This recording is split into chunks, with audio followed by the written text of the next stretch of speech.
Hi, I'm Paul Pickhaver. It's really great to be asked to say a few words at your fundraising evening.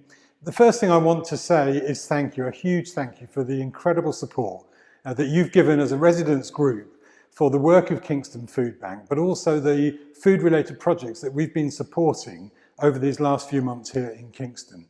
In March, when everything locked down and people couldn't go out in the way that they could, we saw families, regardless of their income status, affected. We saw families who were in employment, in high-paid jobs, unable to get food for their children because either they were unwell or their children were.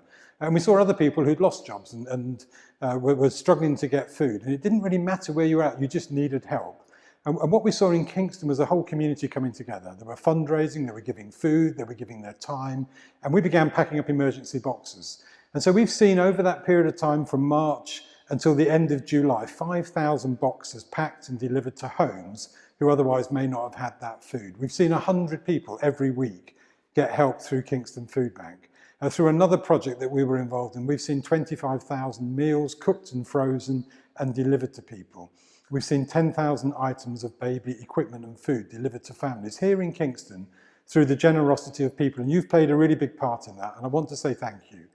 We've had residents say thank you to us for what we've been able to do, and really all we can do is pass that on to you. And in some ways that emergency provision has stopped, but Kingston Foodbank is still busy. We're still seeing people coming to the food bank because either they've seen debts go up or the furlough period has ended. Some people have been made redundant and now trying to find another job. We've got young people who perhaps had dreams and aspirations for work and are now uncertain what that's going to look like.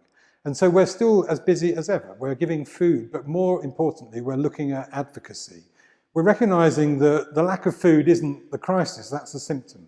We're trying to understand what is the real cause of that crisis and what is it we can do about that so that people don't need to rely on a food bank. And so we're setting up an advocacy service, and we hope that many people can get involved in that, just to be confident handholders with someone else who really needs help.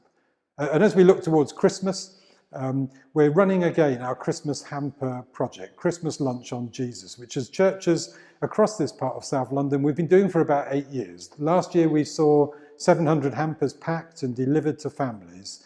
And this year we're looking to fundraise and to pack and deliver up to 1,000 hampers across southwest London.